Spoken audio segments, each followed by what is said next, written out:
cover, mid-on, square leg and a deep fine leg. Wonderful start by Dennis Lillee. Now Thompson, who's been in good form, striking every 37 deliveries, comes into Haynes. Received. Thompson, a good length, and they scamper through for a single, and that'll be the order of the day for the West Indians.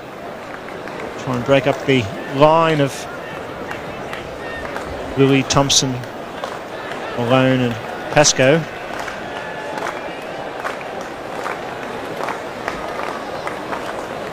Jeff Thompson. And when Pascoe comes back into the international scene, in place of Jess Lawson, who goes to 12th man. So it's Pascoe, Malone, Thompson, Lillee, Chappell, the bowlers.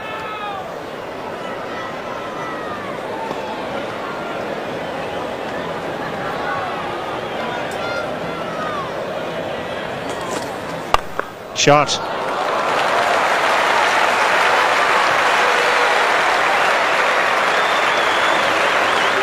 Tremendous timing there by Viv Richards. As I mentioned before, we've had a lot of rain in Sydney. The grass is fairly long out there, but that ball, no trouble at all in reaching the boundary rope.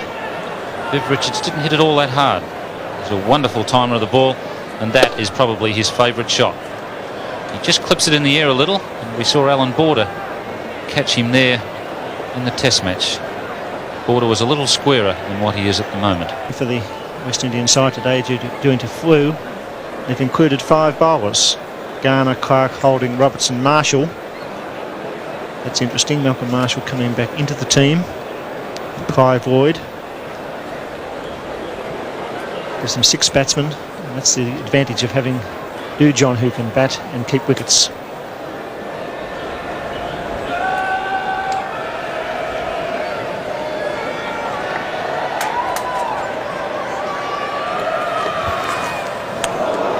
Well bowled, a no ball call, but a good delivery.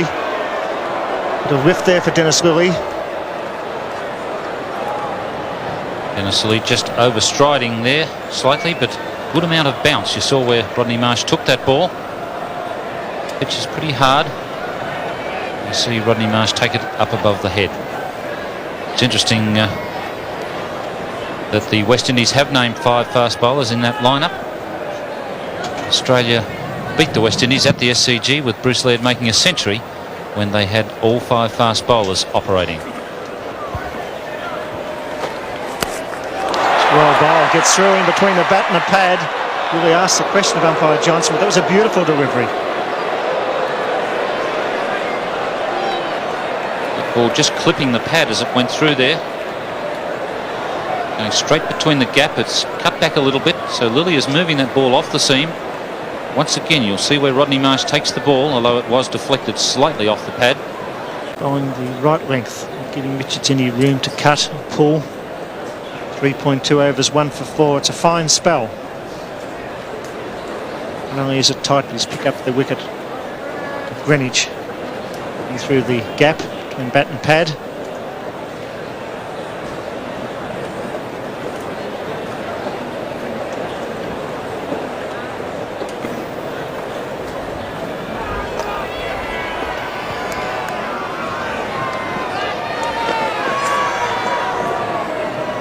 Once again, some off-cut there for Dennis Lillee.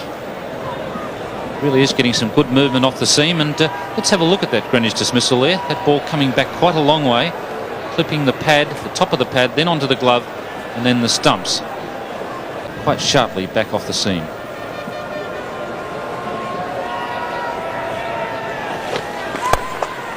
Beautifully played.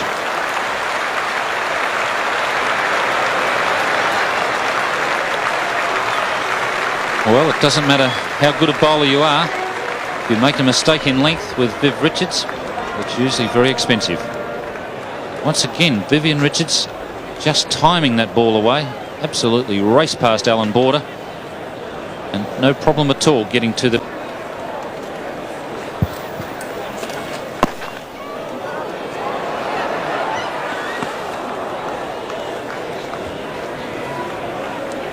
Very quick single there. Vivian Richards. I've really got the feeling that Viv Richards is on the job today. Quick to call Desmond Haynes through there. He's very keen and eager to run everything. As I mentioned earlier, there's tremendous timing about his batting today.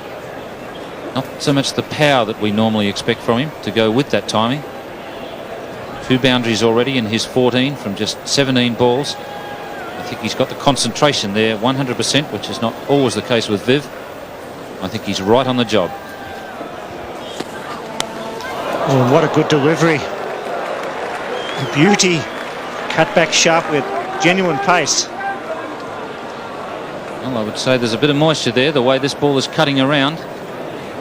It's a bit of joy for the Australian bowlers. But they've also got in the back of their minds that... Replace Thompson. A change in the commentary team. It's key stack bowler and Tony Gregg.